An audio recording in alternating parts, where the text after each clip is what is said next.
Stop supporting the whale. I don't care what the Venice Film Festival or whatever entertainment, news, outlet, media shit you consume is. It is fatphobic. It is doing harm to fat people. Cut this the fuck out. Thank you. The movie The Whale is about the struggles of a 600-pound man trying to reconnect with his daughter. That doesn't harm 600-pound people. You know what's actually doing harm to 600-pound people? Existing at 600 pounds. Out of all the movies premiering this week, The Whale is by far the one I was the most nervous about. It's a new Darren Aronofsky film based on a play by Samuel D. Hunter. It stars Brendan Fraser as a 600-pound man who is confined to his apartment and despised by his family as he tries to find redemption. Fraser's physical transformation is achieved by a combination of digital and practical effects, aka a fat suit. So far, the headline from the good and mixed reviews is that Fraser is absolutely fantastic in this. Both physically and emotionally, he completely commits and delivers some heartbreaking moments. Sadie Sink is also getting a lot of praise for her performance as his daughter, and their confrontations are seen as the best parts of the film. Most critics are finding this heartbreaking and shattering in all of the right ways.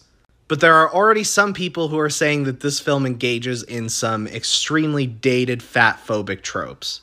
Obviously, the use of the fat suit in and of itself is just not great. I understand that there aren't a lot of 600-pound actors, but perhaps just don't make the movie then. But if we're plowing forward on that front, the film is shot in a 4:3 aspect ratio, meaning the square.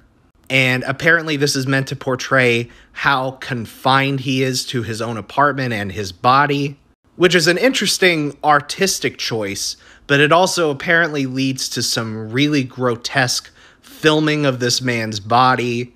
Anyone who knows Darren Aronofsky's work knows that he is not afraid to engage with some really morbid visuals. They also have not changed the text of the play at all, despite the fact that it was written 10 years ago or so. So a lot of the dialogue is apparently extremely fatphobic.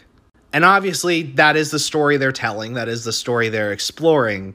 But I have to wonder if this whole awards campaign is ultimately just going to be at the expense of plus-size people.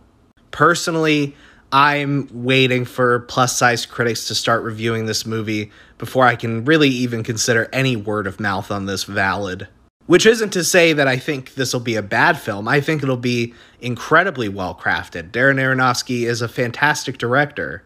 But just on premise, I'm still not convinced that this isn't just pure exploitation and just a weird kind of vehicle to make skinny people feel better about themselves. I'm willing to be wrong. Many of you on the last video I made about this suggested that I read the play. I'll read the play by seeing the movie if the text is really unchanged. I would love to know what you guys like about it, genuinely. But all I know is we have a lot of discourse ahead on this one. But at least Brendan Fraser's back. How did we get to this point? We now have to be careful of the feelings of fat activists when talking about the reality of life at 600 pounds. It's incredible to me. What do you want? Do you want us to lie and just say, oh, life at 600 pounds is just peachy fucking keen? All rainbows and butterflies on this side.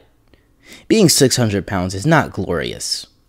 That's the reality. At 600 pounds, you are not physically capable of half the things everyone else is. And what you are capable of is even more physically taxing on your body than it would be to me. You are being confined and limited by your own body, and that's the reality. So it makes sense. It's less headache and less physically taxing on the actors to just use a fat suit as opposed to a real 600-pound actor.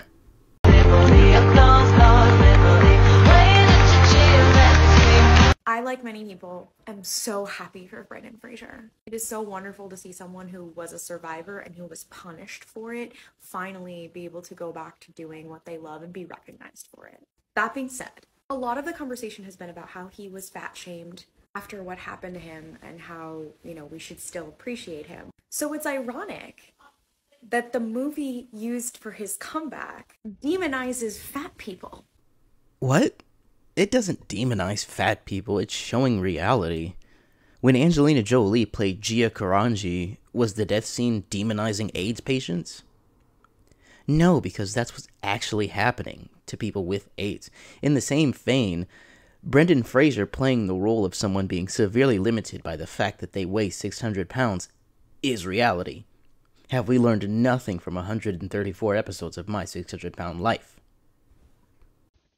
He is a larger person now, and he still was in prosthetics and a fat suit. There are many people who've made better videos than I about why fat suits are a problem, but like the promotional material for this movie talks about morbidly obese and how he worked with organizations. It's very disability inspiration porn, and we know that that shit is Oscar bait. So it's very hard to watch his comeback, knowing he's stepping on other fat people to do it. He's not 600 pounds, and getting a 600-pound actor is not only difficult because there are so few, but do you really think they'll have the acting chops and not to mention the mobility of Brendan Fraser? Absolutely fucking not. No way around this. Your body is a direct representation of the life that you are living. See this? This is me 2 years ago. I had never looked healthier in my life. I was fucking hot. You cannot deny it. Every single day for a year, I was at a 1,000 calorie deficit. I was consuming nothing but protein shakes, maybe a chicken breast, and maybe some oatmeal. Needless to say, I was fucking miserable. I had never been more depressed and anxious in my entire life than I was in this picture. At the time of this photo, I had an OnlyFans and having sex with a lot of random fucking people. And while we love sex here and we're sex positive, for me, that promiscuity was a result of deep insecurity. To me, men wanting to see me naked meant I was worthy. I needed their permission to like my body. Even with my body looking conventionally healthy and conventionally desirable, that was not a result of me being healthy. Because bitch, I was not healthy in any way. Where I was mentally, emotionally, and yes, even physically in this photo was by no means healthy, baby. And I sure as hell was not happy. Today, right now, I don't look like that, okay? I've gained quite a lot of fat around my face, my belly, and my ass. And yet, I'm mentally and emotionally happier than I've ever been. I am still very physically active, but just not in that restrictive, obsessive way that I was in that photo. Lately, the only time I really struggle with mental health is when I'm reminded by privileged little brats like you that I'm not allowed to be happy and confident because my body doesn't match your idea of what is healthy or acceptable. I'm reminded by people like you that I'm required to hate my body until it's back to what it was 2 years ago. And then just like that, I'm thinking I should just start starving myself again. I should start working out 7 days a week and just fix this problem. But then, thank God, I recall just how fucking depressed and sad I was when my body looked good. And then I realized, you know what? I'm fine. My body has just never looked conventionally super healthy without very unhealthy habits. Not everybody is made for it.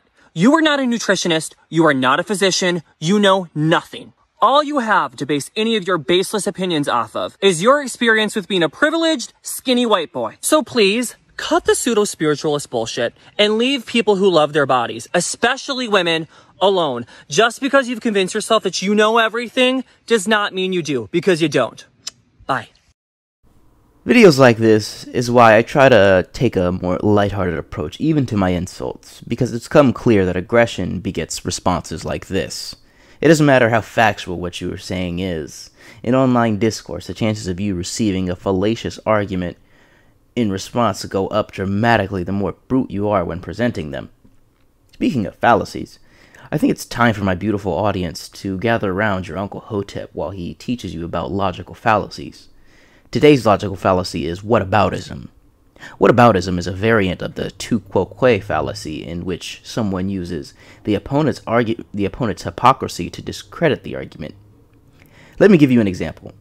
Person A sees a lot of people smoking cigarettes, so he says, "Wow, that sure is unhealthy." Person B is a smoker and he's upset. So he says, "Oh yeah? Well, I'm way healthier now than when I was smoking meth." This is textbook whataboutism, because the health consequences of smoking meth don't eliminate the health consequences of smoking cigarettes. The argument presented here is, well, I was fit and unhealthy, but now I'm fat and healthier. It's textbook whataboutism. Whether or not you are engaging in healthy habits as a fit person, obesity is still unhealthy. If I hopped on a high-dose steroid cycle tomorrow in order to achieve a more muscular physique, would I put my health at risk? Yes, but at the same time, no individual's unhealthy habits will make obesity any less unhealthy.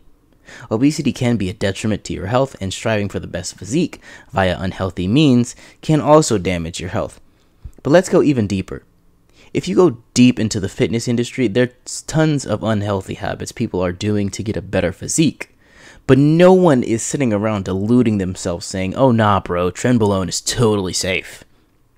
I see tons of people advocating for harm reduction practices, such as being honest about drug usage with doctors and regular checkups, but in fat activist circles, this doesn't exist at all. The narrative is obesity has no risk and you shouldn't trust your doctors. If you recognize that some people are just naturally thin, but you don't recognize that some people are just naturally fat, that's fatphobic, babes. I don't recognize either idea, so what does that make me?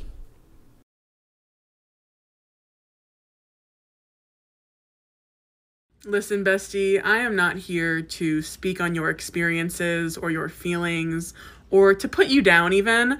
I am here to speak the truth, and the truth is that health can exist at every size. Listen, bestie, I'm here to speak the truth, and the truth is smokers can be as healthy as non-smokers. That's how you sound. You mentioned in your video that when you were fat, you ate McDonald's every day. Obviously, that is not good for your health. However, you're making the generalization that every fat person only eats McDonald's every day. That's not what she said at all. And you know she never said that. That's why you muted the original video. If you'll notice in the beginning of this video, there's no sound. That's because she muted it. Here's what was actually said. Weight loss should not be the focus of your health journey because you can lose weight and still be unhealthy. What if someone just wants to lose weight though because they're just gonna feel better in general? And coming from somebody who was very overweight at one point, I didn't like it. I didn't like walking up the stairs and becoming winded. I didn't like having rashes in between my thighs all the time from chafing. My life experience now is much more physically comfortable than it ever was when I was overweight. So if intentional weight loss makes me fatphobic, great, call me fatphobic. I do not want to be fat. I experienced that and I did not like it, so I don't want to be like that. And I think it's comical because when I was obese and I was eating McDonald's all the time, nobody said anything. But the second I started to take my fitness and my health seriously, everybody's offended and I'm all fatphobic now. And I'll roll with it at this point. If I'm fatphobic because I want to look, feel, and experience life a certain way, like, great, I'll be fatphobic, dude. I don't really care at this point. As you can see, she only mentions eating McDonald's as being one of the reasons she was fat. There was no generalization. Which simply is not true. As I mentioned in my last video, there are things you can do for your health that may result in weight loss, such as reducing stress, eating more nutritiously, and exercising frequently. However, when we have health issues such as hypertension or diabetes, the focus is not put on doing those things to live a healthier life. The focus is put on watching the scale move. The scale can move and your health can stay the exact same. That goes in both directions. You can gain weight and still be healthy, and you can lose weight and still be unhealthy. This is true enough. It's possible to improve health values without losing weight. However, the research shows adopting healthy habits alongside exercise will provide the most benefits for the obese. Kalafi and others, 2021, is a meta-analysis consisting of 38 studies that compared 3 inflammatory markers in response to exercise, calorie restriction, or exercise in conjunction with calorie restriction. In short, for 2 markers, exercise was shown to have no effect compared to calorie restriction, and for 1, it produced some benefit, but not to the degree that calorie restriction did. The article also found that improvements in inflammatory markers was found in exercise in conjunction with calorie restriction, but it should be noted that the researchers also found that calorie restriction in conjunction with exercise also produced the greatest reduction in body weight. While healthy habits such as exercise do benefit the obese, the evidence is clear fat loss is going to benefit them even more. So if we've established that intentional weight loss has no health benefits, We?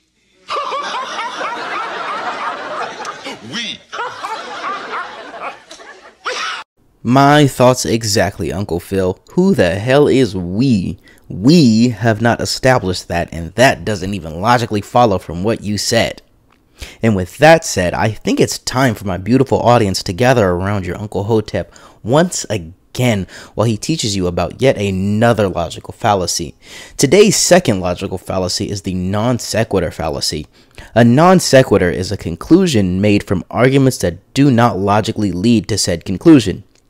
Previously in this video, our fat logician Sarah stated that you can improve health values without weight loss, and health values can decrease with weight loss.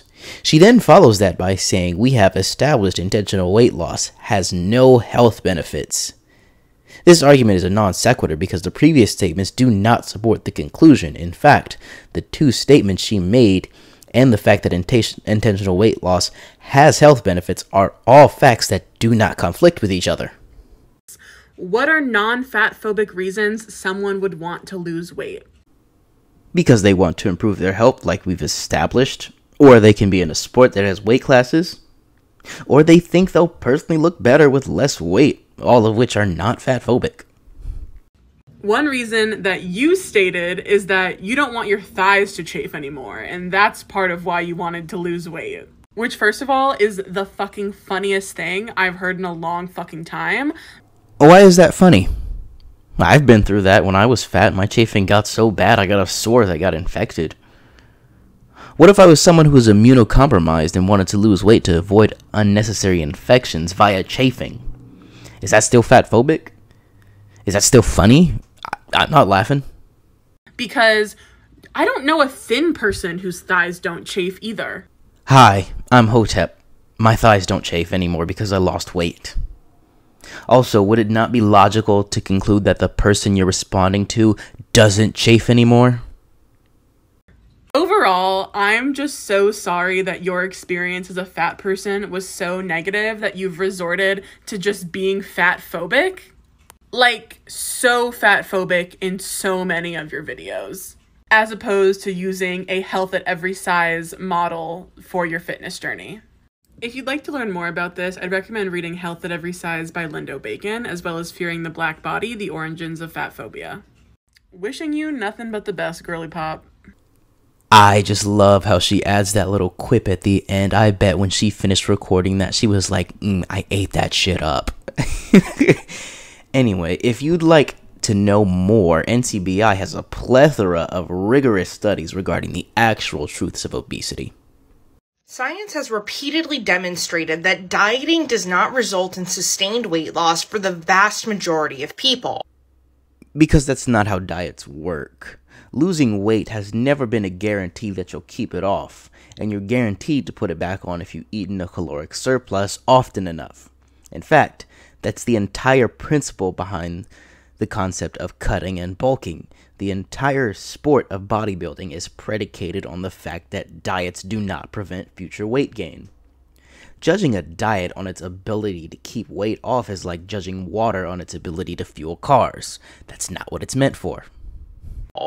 Yet, rather than questioning the intervention, we tend to place blame on the individuals themselves.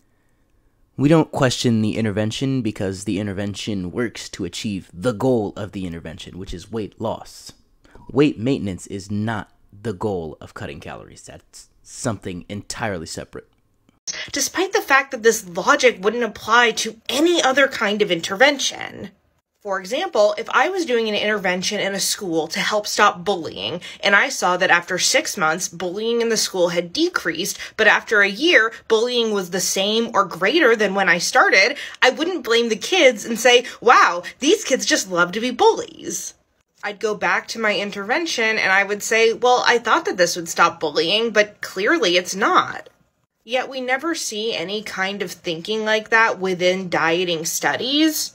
Largely because the studies themselves or the researchers conducting them have a vested interest in upholding the diet industry. I spent 45 videos now discussing this topic, and I'm just now realizing these people truly don't understand the purpose of a diet. They unironically believe that the purpose of a diet is to cut calories for a minute, and then boom, the weight will never come back and you can go back to your lifestyle. The same lifestyle that led to your obesity. I can't say I blame her though. A lot of people expect instant gratification and a one-time fix. But anyone who's been through any type of addiction knows you will spend the rest of your life working not to slip back into that addiction. And for some, that either sounds too hard or just plain miserable. With that said, you all take care of yourselves, and I'll catch you in the next video.